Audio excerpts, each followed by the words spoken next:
Hola, ¿qué tal? ¿Cómo están? Bienvenidos, bienvenidas a una nueva edición de Prospectiva por la pantalla del Canal 5 Días. Luis Antonio Fretes Carreras, un gusto encontrarnos nuevamente. Un gran placer reencontrarnos en este espacio, Jorge, con toda la teleaudiencia del Canal 5 Días que nos acompañan semana a semana, tanto los días jueves como también en su repetición de los días domingo y sábado a las 17 horas. ¿Qué tema pondremos hoy transversalmente en la entrevista que en el bloque siguiente vamos a tener, Luis? Precisamente, Jorge, habíamos observado a través de los medios de comunicación el desenlace sorprendente de la guerra en Afganistán.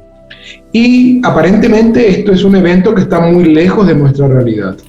Sin embargo, existen análisis profundos que se han publicado recientemente en revistas especializadas y en la prensa internacional y local también del impacto que puede tener el desenlace de la guerra en Afganistán para nuestra región.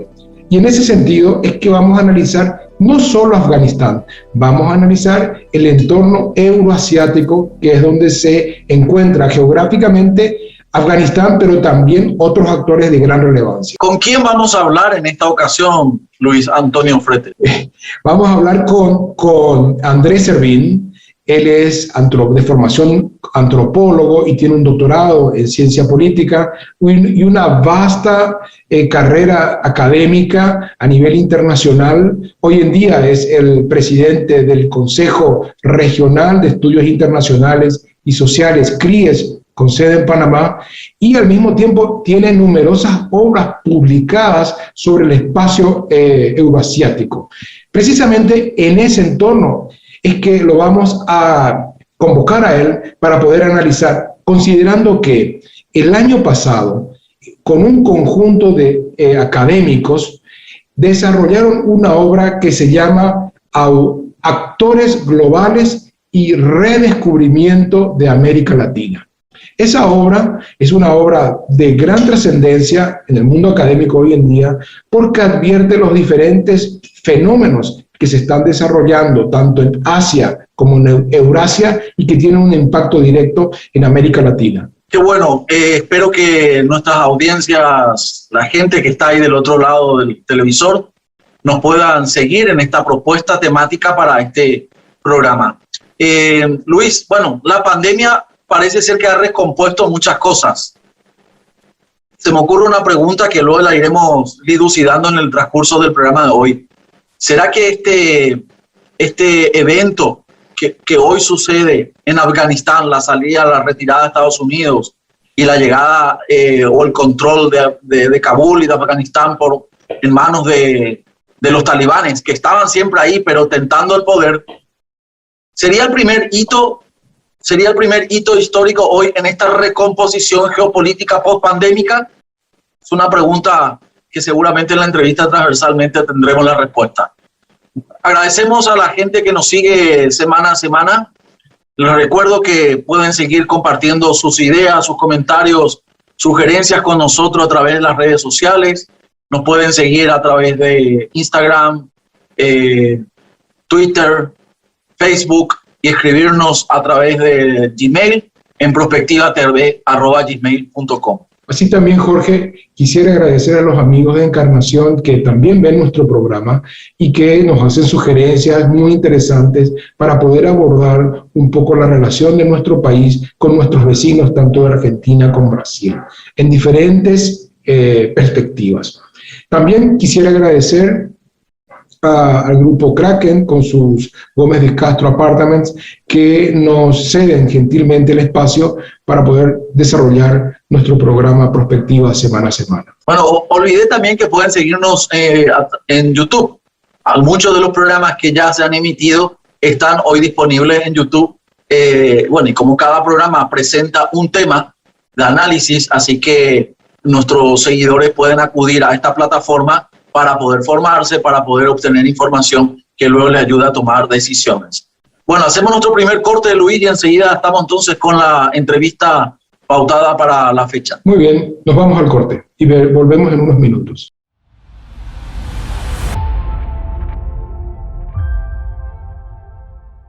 De regreso al programa Prospectiva, nos encontramos en compañía del doctor Andrés Servín.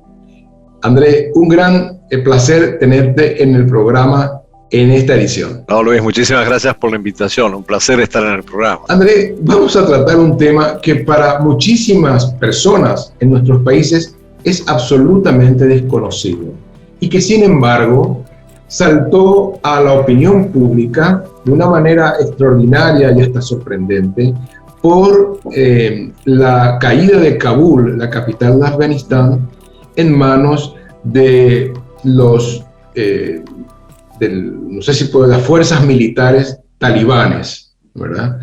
Y sí, una salida, hasta diría ser de película, de un ejército tan poderoso como los Estados Unidos. Más allá de este evento de enorme trascendencia, nos gustaría a nosotros, desde Prospectiva, con mi colega Jorge García Riart, tener una idea de qué estamos hablando cuando nos referimos Afganistán, a esa zona de Oriente en el cual está también otros países muy importantes. Bueno, en primer lugar nos estamos refiriendo a un país o un territorio como el afgano, en donde históricamente ninguna potencia occidental o euroasiática pudo hacer pie por mucho tiempo. Y la salida después de 20 años de presencia y ocupación de las tropas de Estados Unidos y de la OTAN de Afganistán solamente son parte de un eslabón de una cadena que fue precedida por la salida de las tropas soviéticas, por el conflicto todavía hace más de un siglo entre el Imperio Británico y Rusia y la salida del Imperio Británico del territorio afgano, lo que se llamó el gran juego en aquel momento de la competencia entre Rusia, el Imperio Ruso y el Imperio Británico. Ahora bien, esto prueba que sencillamente no es fácil tener una presencia o una ocupación militar en un territorio como el territorio afgano, y que siempre en el marco de un entretejido muy complejo de relaciones tribales, clánicas, religiosas, siempre hay una capacidad de resistencia muy fuerte por parte de la población afgana frente a cualquier ocupación.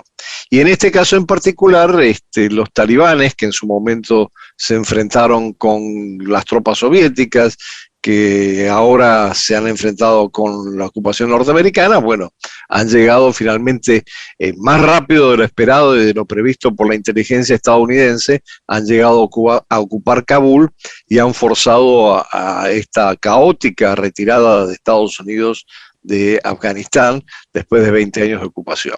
Hay que ubicar también a Afganistán por su importancia geoestratégica. Todo el mundo quiere tener una presencia allá, no solamente por los recursos de que dispone, sino porque está ubicado estratégicamente en la confluencia de los intereses de toda una serie de países.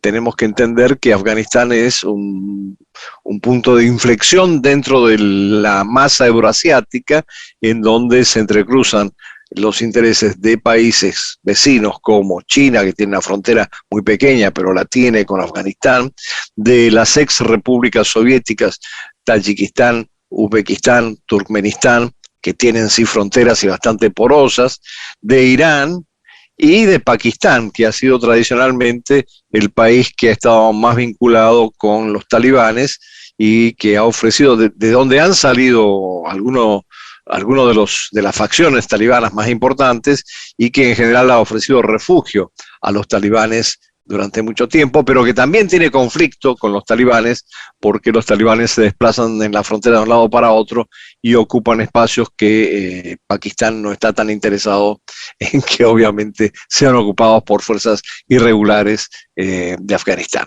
Entonces, es una encrucijada histórica como territorio en donde confluyen muchas fuerzas y muchas aspiraciones de control, pero que no han resultado históricamente nunca, porque generalmente la población afgana tarde o temprano ha sacado a los ocupantes de su territorio. En ese sentido, hemos visto cómo a través de la historia las grandes potencias han intervenido en esa región con ocupaciones. Me estoy acordando en este momento de esa película Las Cuatro Plumas, que habla de la retirada de los ingleses, una derrota militar muy grande, una película, ¿verdad? Sí. Un romance realmente ahí muy dramático. Pero me parece que hoy en día hay como un actor nuevo en ese contexto, en esa región, que es China. ¿Es posible pensar ahí que China tenga algunas, digamos, perspectivas de intervención en el campo económico, por ejemplo, en el desarrollo de su proyecto de One Road, One Belt, o de la nueva ruta de la seda? ¿Es posible que eso forme parte de su ámbito de intervención? Bueno, muchos analistas se han focalizado sobre este tema para hablar de cuál podría ser el rol de China. No nos olvidemos que en todo este proceso de retirada de los Estados Unidos y sus aliados de la OTAN de Afganistán, las pocas embajadas que han permanecido son la embajada rusa y la embajada china junto con la embajada pakistaní. Eso es una muestra de que las relaciones con los talibanes están abiertas en términos de conversaciones y negociaciones. Ahora bien, volviendo a China, obviamente China tiene un interés económico, comercial y estratégico muy grande en Afganistán, por las razones que estabas mencionando. Por un lado, porque aspira a que parte de la infraestructura terrestre que se desarrolla en torno a la llamada ruta de la seda, nueva ruta de la seda, o la franja y la ruta, atraviese justamente Afganistán para acceder a los mercados de Asia Central y eventualmente llegar hasta los mercados europeos a través de esa infraestructura. Y en segundo lugar, lo que tiene también el territorio afgano es una gran disponibilidad de recursos naturales importantes para el proceso de desarrollo y modernización de la propia China. Y eso abarca desde tierras raras, litio, hasta cobre, por ejemplo, ¿no? Pero estos objetivos, que sí están en la mira de los chinos, tienen que verse también en cómo se va a equilibrar la situación en términos de el impacto que pueda tener el desarrollo de ciertos movimientos terroristas en territorio afgano que puedan proyectarse particularmente en la zona de Xinjiang, que es la que está más hacia occidente, hacia el norte-occidente, que está poblada por la minoría uigur, de filiación musulmana, y que además donde está actuando con bastante presencia e incidencia una organización terrorista que es el Movimiento Islámico de Independencia del Turkmenistán Oriental, que está justamente constituido por uigures de filiación islámica y que muchas veces tiene cuadros entrenados en otras organizaciones yihadistas en el ámbito de la región. Entonces China está muy preocupada por eso porque, digamos, ese es un factor de desestabilización. Afganistán puede convertirse en un factor de desestabilización en la medida que sea un semillero de movimientos radicales, guerrilleros, yihadistas, que se proyecten no solamente en el ámbito chino, sino todo el ámbito euroasiático. Entonces, aquí hay que tener en cuenta que, por un lado, posiblemente no en forma abierta, pero los gobiernos de China y de Rusia celebran, bueno, de hecho el gobierno de China lo ha hecho público, celebra la salida de Estados Unidos de Afganistán, pero por otro lado esta salida no solamente genera un vacío geopolítico que ellos pueden intentar llenar, pero también es un factor de desestabilización para toda la región euroasiática. Entonces, se celebra la salida de Estados Unidos, situación que estaba, digamos, planteada desde el principio, inclusive en el marco de la Organización de Cooperación de Shanghái. Yo escribí un artículo hace una semana que se llama Eurasia para los euroasiáticos, a raíz de Afganistán.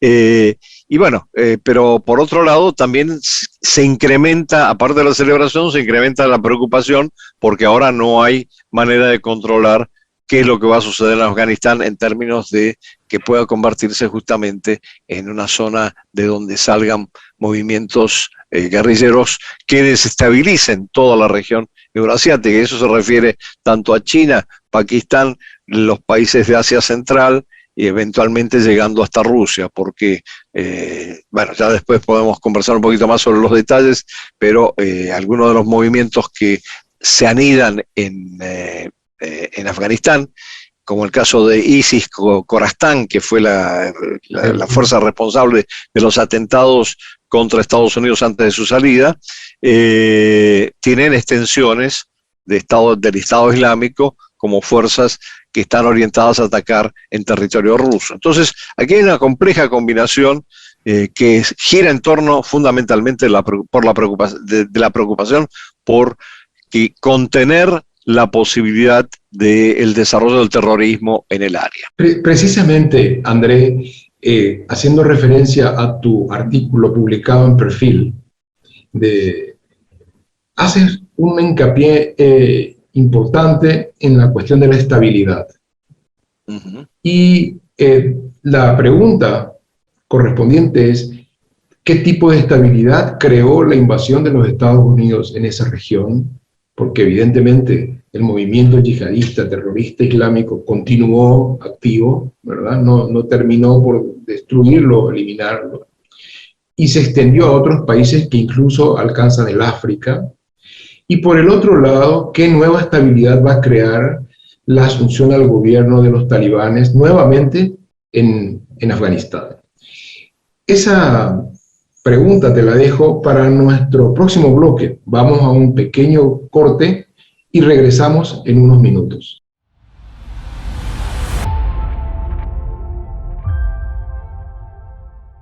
De regreso a nuestro diálogo con el profesor doctor Andrés Servín sobre un tema que para muchos es desconocido, para otros fascinante y en otros casos muy dramático, ¿verdad?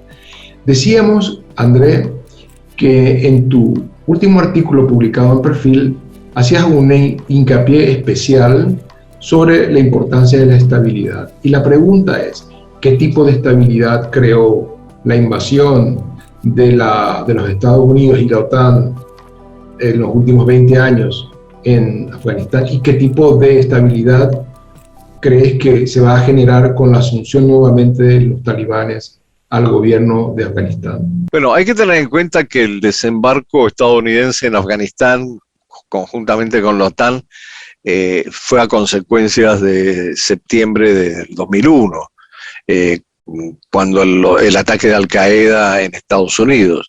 Entonces, la destrucción de las Torres Gemelas. La destrucción de las Torres Gemelas en su momento.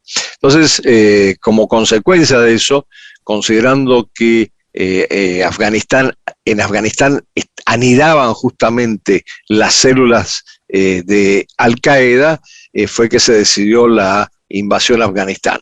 Ahora bien, desde el punto de vista de la eliminación de, por ejemplo, Bin Laden, por parte de Estados Unidos, es paradójico que lo hayan eliminado no en Afganistán, sino en Pakistán. Pero sí, de alguna manera, durante 20 años Estados Unidos sirvió de elemento de contención a las fuerzas yihadistas más radicalizadas, que de alguna manera estaban concentradas justamente en enfrentarse con Estados Unidos en Afganistán y no podían desplegar todas sus capacidades en otras áreas, y eso era conveniente para todo el mundo. De ahí que al principio, en el 2001-2002, inclusive la Federación Rusa autorizó vuelos norteamericanos de apoyo a sus tropas en Afganistán, justamente para esta contención, ¿no? Atravesando espacio aéreo ruso o de ex repúblicas soviéticas. Entonces, todo el mundo de alguna manera estaba apostando a que Estados Unidos sí pudiera desarrollar este mecanismo de contención. De hecho, atenuó la capacidad de los movimientos yihadistas de poder estar actuando afuera, pero no los eliminó.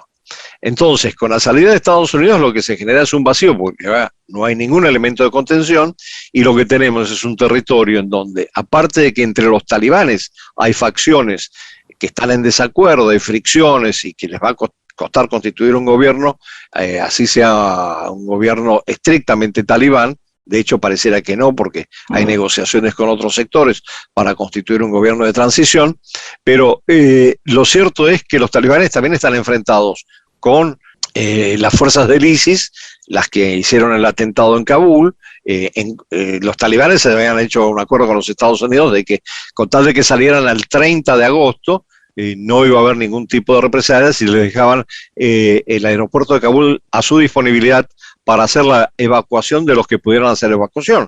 Y en ese momento, desde luego, sin la autorización de los talibanes y en contra de su intención, se produce el atentado del ISIS, Khorasan, contra las fuerzas estadounidenses, contra el aeropuerto de Kabul. Entonces, evidentemente, empieza a producirse una situación de descontrol en términos de las distintas fuerzas radicalizadas, islámicas, yihadistas, y que muchas veces tienen contiendas entre ellas y tensiones entre ellas, y que eventualmente, con la salida de Estados Unidos, no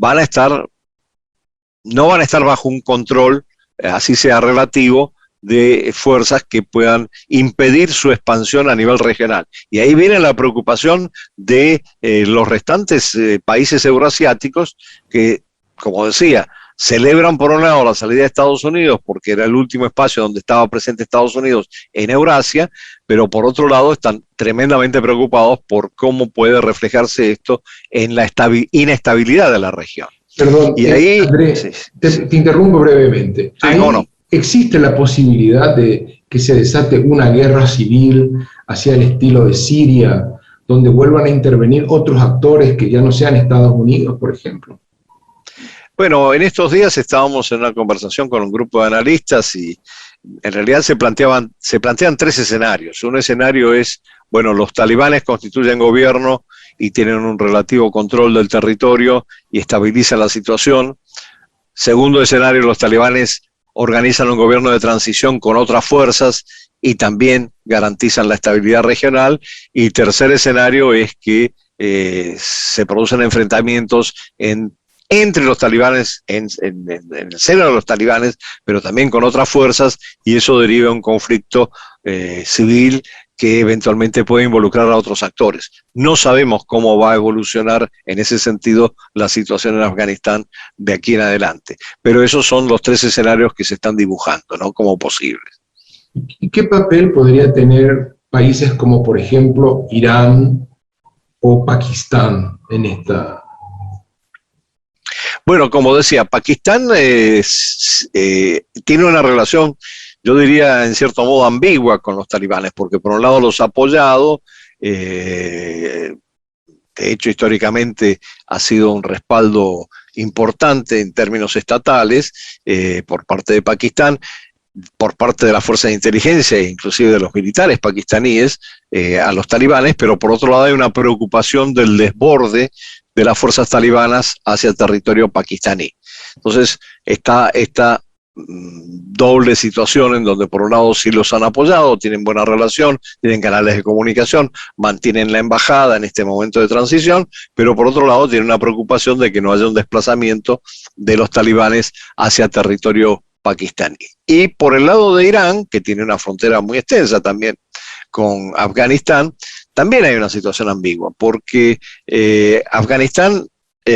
Irán siempre ha intentado tener alguna presencia y alguna influencia en Afganistán, pero hay un problema religioso fundamental, y es que los talibanes en principio son sunitas y obviamente los iraníes son chiitas, y entonces ahí ya hay un conflicto de fondo entre dos versiones de el islamismo. Dicho esto, Irán siempre ha querido tener una mejor relación con Afganistán, tiene una presencia no solo diplomática, sino tiene una presencia en términos de distintas formas de cooperación, pero lo más interesante es que esa amplia frontera entre Irán y Afganistán es una frontera extremadamente porosa, por donde se produce todo tipo de tráfico de narcotráfico, tráfico de armas, paso de personas, flujo incontrolado de población, en fin. Entonces, también combina los dos elementos. Por un lado, la posibilidad de mejorar su relación con un gobierno talibán es importante, comparada con la de tener una relación con un gobierno patrocinado por Estados Unidos, obviamente que es el principal enemigo de Irán. Aquí hay una diferencia sustancial, pero por otro lado hay una preocupación por cómo todo esto puede llegar a afectar al propio Irán en términos de lo que estaba señalando con respecto a las distintas formas de negocios ilícitos que se generan en la frontera y eventualmente a la penetración por fuerzas irregulares también hacia el territorio iraní. André, aquí hay también otro actor de gran relevancia en esa región, que es Rusia, y que tiene una relación con Afganistán de diferentes niveles, ¿verdad? Muy amplia. Y al mismo tiempo, la cercanía con estas repúblicas islámicas, bueno, no son islámicas, pero son con mayoría de religión musulmana, como Tayikistán y los otros estados, ¿verdad? La pregunta que nos hacemos es, ¿cuál es el papel de Rusia en este nuevo contexto? Yo creo que aquí hay que entender un juego, digamos, de dimensiones mayores en torno al papel de Rusia. Bueno, primero Rusia está claramente a favor de todo lo que implique contener y controlar cualquier tipo de movimientos radicales yihadistas que puedan atentar, como ya tiene un largo historial, en territorio ruso contra los intereses o la población rusa. Eso está claro, y no nos olvidemos que hay una filial del Estado Islámico que está orientada justamente a combatir en Rusia, ¿no? Y esto tiene que ver también con la situación en Siria y la confrontación en Siria. Pero lo más importante de entender es que aquí los dos actores más importantes de la región desde el punto de vista geoestratégico son China y Rusia, que han estado actuando en tándem. Bueno, algunos dicen que es un matrimonio de conveniencia, bueno, le dan muchos nombres. Lo cierto es que desde la década del 90, que se firmó a finales de la década del 90, el Tratado de Amistad y Fraternidad entre China y Rusia, se ha desarrollado una creciente convergencia estratégica y cada vez mayores niveles de cooperación. Pero entre esos elementos de convergencia, lo que se produjo en el año 2001 es que en el mismo momento que Estados Unidos estaba entrando en Afganistán, Rusia y China crean la Organización de Cooperación de Shanghái, con 8 miembros de la región, a la que admiten justamente entre esos 8 posteriormente a Pakistán y la India para apaciguar el potencial conflicto entre los dos estados, y donde están como observadores, miembros observadores con aspiraciones a incorporarse, Irán y Afganistán. Y el objetivo de la Organización de Cooperación de Shanghái, desde el primer momento, en realidad tuvo 2 objetivos. Uno, enfrentar la posibilidad de que Estados Unidos tuviera una mayor presencia en el ámbito euroasiático. Y segundo, y muy importante, y están todos los documentos, es combatir los llamados 3 males. Y los 3 males, a los ojos de todos los miembros de la Organización de Cooperación de Shanghái, son el separatismo, el terrorismo y el fundamentalismo yihadista. Entonces, está claro que en este momento, con el vacío que produce la salida de Estados Unidos de Afganistán, la preocupación de todos los grandes actores, y ahí hay una convergencia de intereses, es que no afecte la estabilidad regional a través de la participación de algún tipo de organizaciones con estos lineamientos, ¿no? Entonces, es por eso que la Organización de Cooperación de Shanghái se está planteando, primero ya hubo una reunión, pero ahora se está planteando una gran reunión de alto nivel en septiembre para discutir el tema Afganistán, teniendo en cuenta que esos dos actores todavía tienen una presencia y una comunicación con los talibanes muy fluida por la presencia de las embajadas respectivas en territorio afgano. Precisamente, un poco pensando en esa próxima reunión orientada a tratar exclusivamente el caso de Afganistán, vamos a ir a un pequeño corte y regresaremos para analizar cuáles serán, desde tu criterio, los caminos que va a seguir este proceso político-militar en la región euroasiática. En unos minutos volvemos para dar fin a nuestro diálogo tan interesante y además también que nos presenta muchas aristas que darían para hablar mucho tiempo. Volvemos en unos minutos. Obviamente.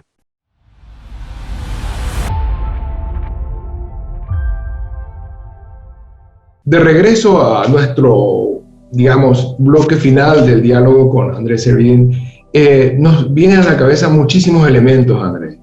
porque está el papel, por un lado, del movimiento militar, político, religioso de los talibanes, que tiene como una fama de extremistas, de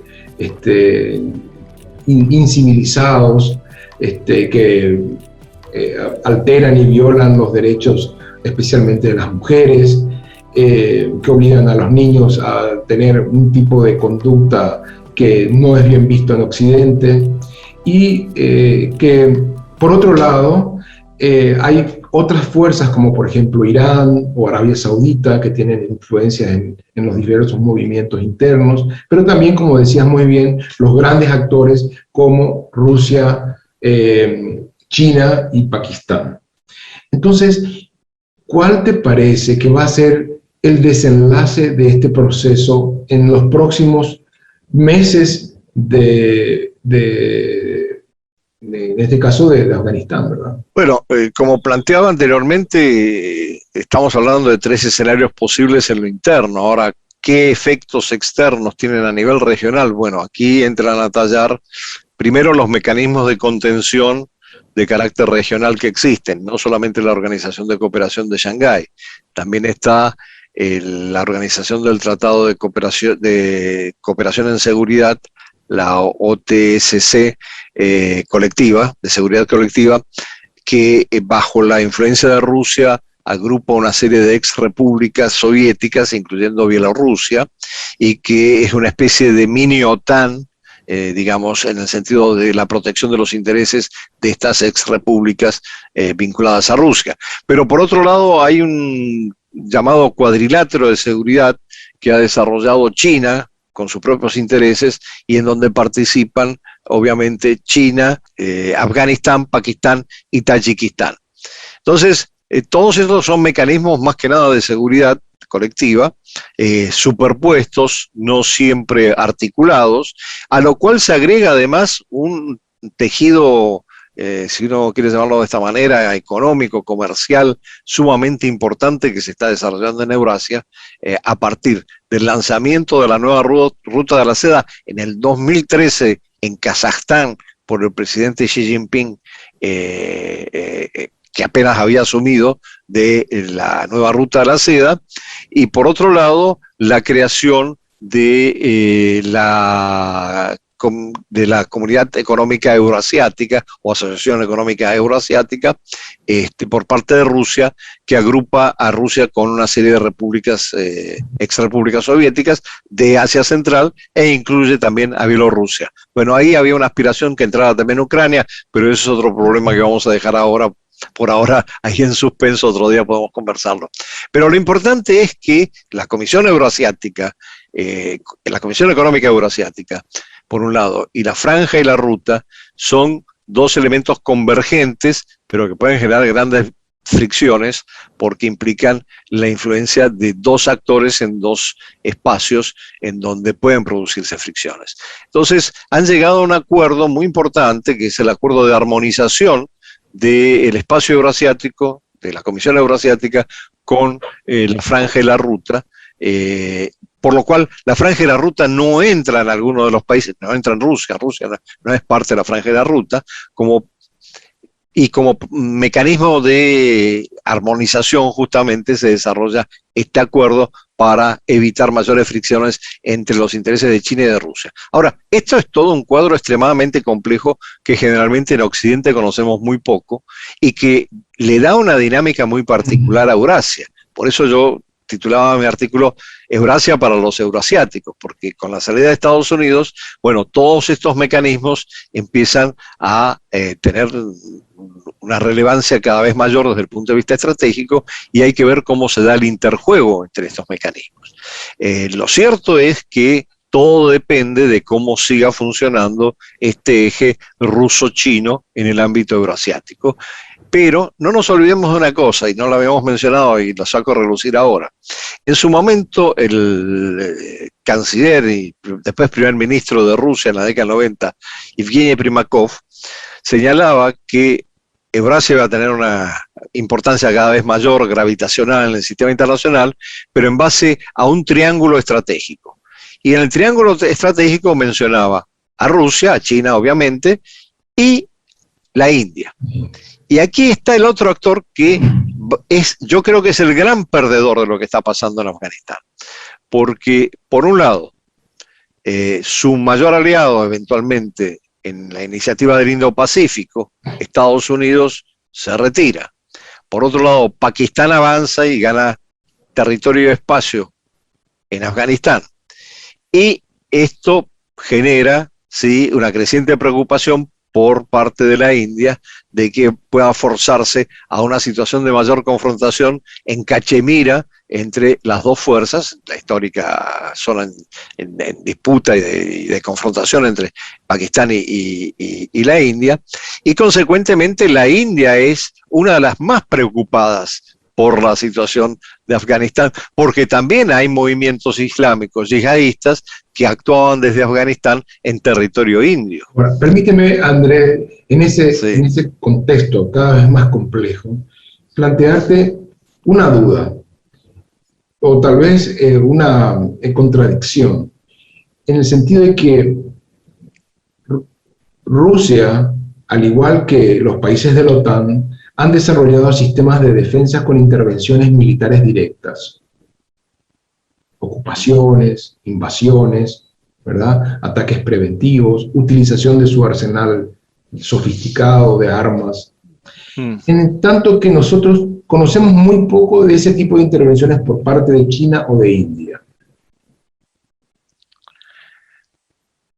¿Cómo crees que esto se puede desenvolver en el contexto ahí del conflicto afgano, que tiene ramificaciones muy amplias en las fronteras de la India, en la frontera pakistaní, pero también en la frontera china y rusa? Yo creo que ahí Acharya, un economista indio que enseña e investiga en Estados Unidos, tiene un planteamiento muy interesante sobre el nuevo sistema internacional, que es un mundo multiplex, que son muchos niveles que se combinan de distintas formas en esta transición de un orden internacional liberal a un orden internacional que no sabemos perdón, qué características va a tener. Pero en ese mundo multiplex, en el ámbito de los temas de seguridad y estratégicos, lo que sí queda claro es algo que dice Estados Unidos. Miren, yo no me voy a ocupar más de actores no estatales como los terroristas, más allá de lo necesario, porque mi principal preocupación es la confrontación a otro nivel, no de la guerra convencional, la confrontación con las dos amenazas principales para Estados Unidos, que son China y Rusia. Y ese otro nivel, bueno, pasa por la ciberguerra, pasa por la utilización del espacio extraterrestre, pasa por la inteligencia artificial, es decir, pasa por muchas cosas que no tienen que ver con la noción convencional de conflicto territorial. Pero hay zonas del mundo en donde esa noción y esa visión y esa concepción siguen presentes. Y probablemente en la región sí vamos a asistir más que a conflictos híbridos, como les gusta llamar a algunos analistas, a los conflictos convencionales que habitualmente se producen cuando hay disputas territoriales o hay incursiones de fuerzas irregulares en uno u otro territorio. Mira, en honor al tiempo que nos queda muy poquito, quisiera preguntar la gran pregunta final, que es un poco de qué manera eso impacta en nuestra región, en países como Argentina, Paraguay, Uruguay, los que integramos el Mercosur, o los que integramos América Latina. El impacto directo es que obliga a Estados Unidos a redimensionar su política hemisférica, más que nada por la disputa con China y la presencia creciente de China en la región. Digamos, es el efecto más evidente. Ahora, desde otro punto, lo que es importante y quizás no tan evidente es que nosotros tenemos que entender muy bien esas dinámicas que se producen, como por ejemplo esta que estábamos analizando en Eurasia, porque tenemos que insertarnos como América Latina de una manera más eficiente en el sistema internacional. Y para eso se requiere un conocimiento que no se limita a China y a Estados Unidos. Hay que conocer los intríngulis, digamos, de muchas otras cosas que están pasando, y nosotros estamos acostumbrados a mirar a Estados Unidos, a la Unión Europea, por nuestra vinculación transatlántica histórica, y ahora a China, donde tenemos ahora además una proliferación de sinólogos que ni siquiera saben mandarín, pero no importa, están ahí, Pero hay un mundo mucho más complejo detrás de todo eso, que implica a otros actores y que sí nos afecta. Y tomo de nuevo un solo ejemplo para entender esto. Veamos cómo está creciendo el intercambio comercial y las inversiones de la India en América Latina en los últimos años, que no es comparable a la presencia china, pero es significativa para entender que necesitamos comprender cómo funcionar con esos otros actores. Sin duda alguna, tenemos ahí un nuevo programa para poder analizar esta relación, y cada vez más, porque también está el incremento de la presencia rusa en América Latina. Desde luego. Bueno, tú sabes que mi área de especialidad... Yo sé que tu área de especialización justamente pero va por ese lado. En este caso, creo que nuestro encuentro de hoy es muy productivo para poder entender desde otra perspectiva lo que se ha convertido en la gran noticia de las últimas semanas. Y te agradezco muchísimo, André, tu tiempo y tu disponibilidad. Viendo tu mapa, ahí veo ahí al Mapamundi atrás. Lo veo muy bien a Paraguay. Ahí lo veo muy bien a Paraguay, bastante lejos de todo esto. Bueno, ahí está. Pero yo lo puse mirando América Latina para no complicarme la vida, porque si empezamos a mirar el resto del mundo, ahí sí que nos empiezan los dolores de cabeza, aparte de los que tenemos a nivel local, ¿no? Sí. Muchísimas gracias, André, un gran placer. No, muchísimas gracias por la invitación y siempre a la disposición de ustedes para tener otra conversación de este tipo. Agradezco mucho lo enriquecedor que es este tipo de conversaciones. Bueno, muchas gracias, Luis, por la invitación. Encontrarnos próximamente, personalmente también. Esperemos que sí. Ya uno extraña los congresos y las reuniones cara a cara y, bueno, el socializar con los amigos, ¿no? Así es. Bueno, muchísimas gracias por la invitación, gracias, Luis. Y nosotros vamos a nuestra última pausa para entrar en las consideraciones finales de Prospectiva. Regresamos en unos minutos.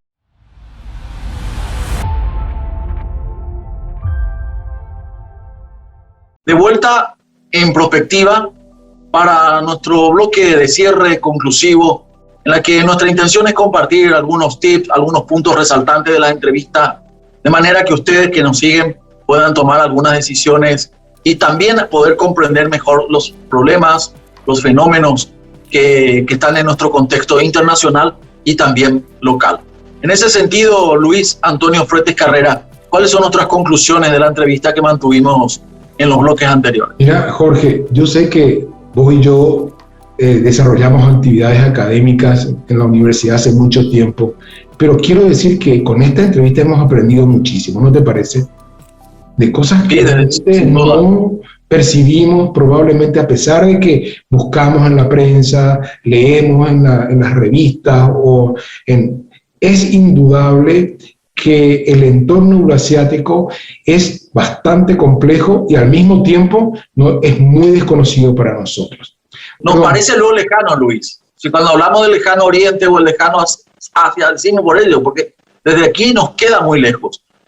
Sí, es verdad, nos queda lejos, pero hoy en día, con el desarrollo de la globalización, los medios de comunicación y también la pandemia ha acelerado muchísimo este intercambio y también ha acercado mucho la presencia de Asia y Eurasia en nuestro continente. Imagínate que en el intermedio de las pausas que hicimos durante la entrevista con André, al finalizar tocamos un tema de manera simpática, digamos, como un chiste, que como nunca tenemos la presencia rusa y china en América Latina, porque a través de las vacunas, que son las más difundidas en América Latina, hemos tenido una presencia muy fuerte, tanto de Rusia como de China en nuestros países. Ahora bien, yo quisiera hacer una primera puntualización. Si bien Afganistán es un proceso político y un proceso bélico que hemos seguido durante los últimos 20 años de una manera sorprendente, porque hay que recordar que eso también desencadenó otra terrible guerra, que es la guerra y la invasión de Irak, y que desarrolló al mismo tiempo una psicosis de carácter global, que es la aparición del terrorismo asociado a extremistas religiosos. Por lo tanto, estos fenómenos que existían probablemente en el pasado se convirtieron en temas centrales de todos nuestros países. Es así que incluso en nuestro país hemos tenido controles en el sistema financiero para evitar el financiamiento del terrorismo internacional. Hemos tenido la presencia de militares extranjeros para poder formar a nuestros militares. Y por lo tanto, algunos de los problemas que considerábamos relevantes pasaron a un segundo plano frente a esta nueva impronta. Es más, cambió la forma de viajar. Si te acuerdas, antes no existían tantos controles. Hoy en día, para poder viajar, antes de la pandemia, existían inmensos controles para contener el terrorismo.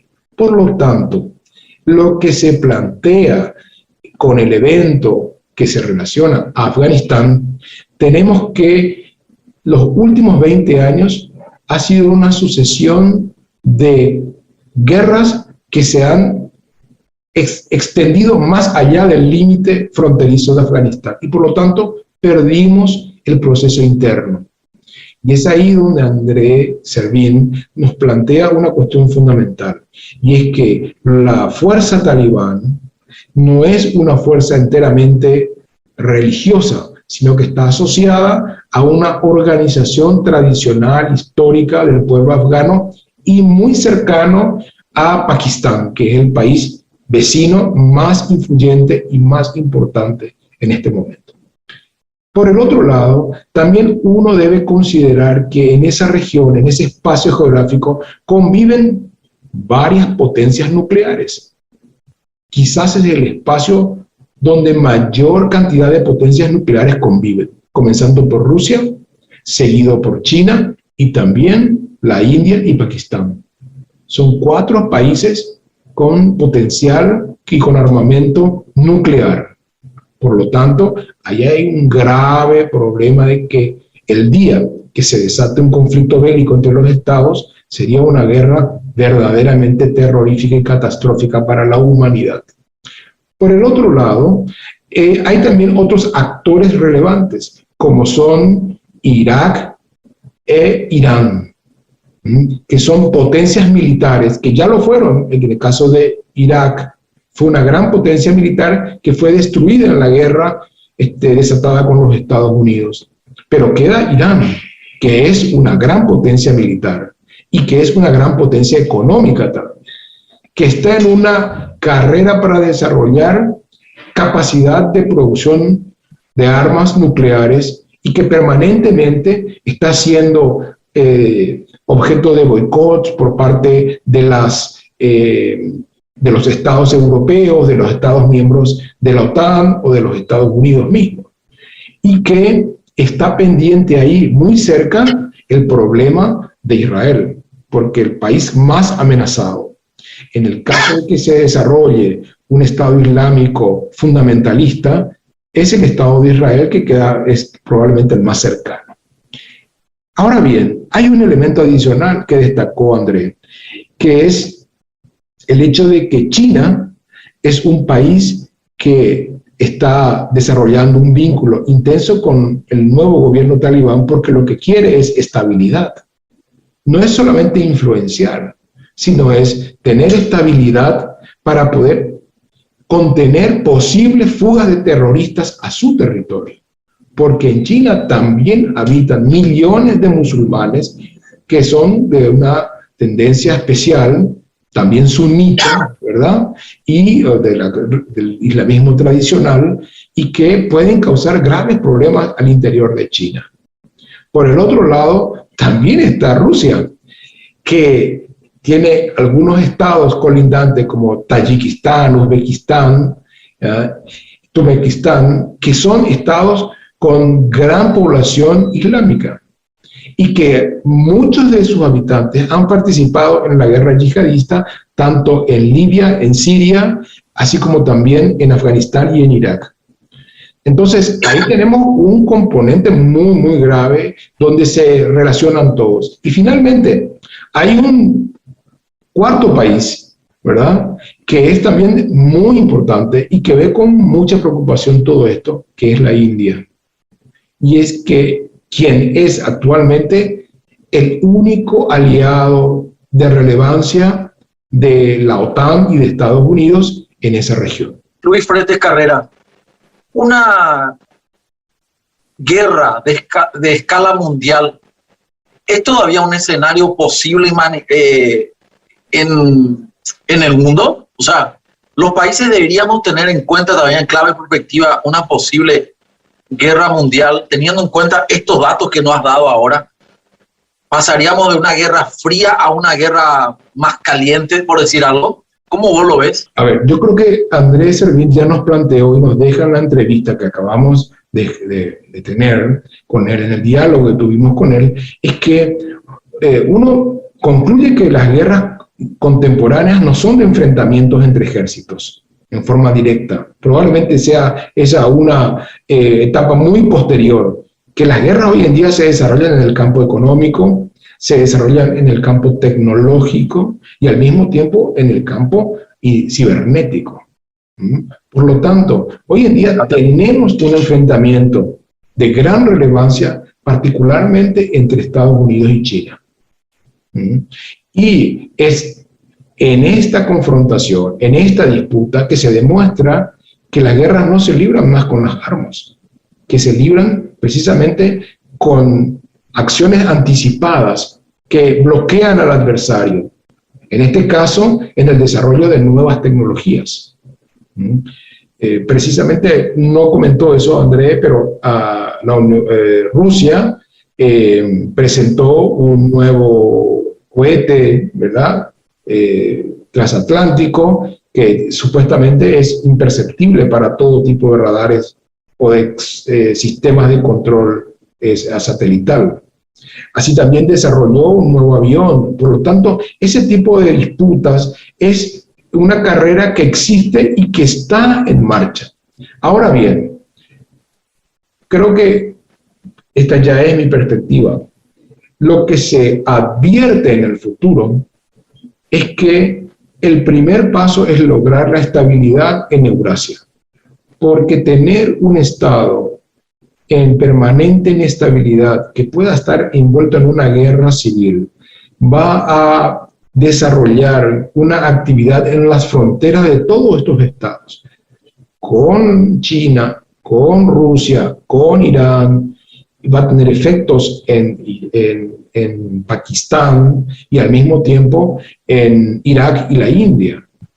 Por lo tanto, es muy probable que la tarea fundamental sea la de buscar una estabilidad en la región con el gobierno talibán y que evitar todo tipo de confrontación bélica y por lo tanto evitar toda posibilidad de guerra.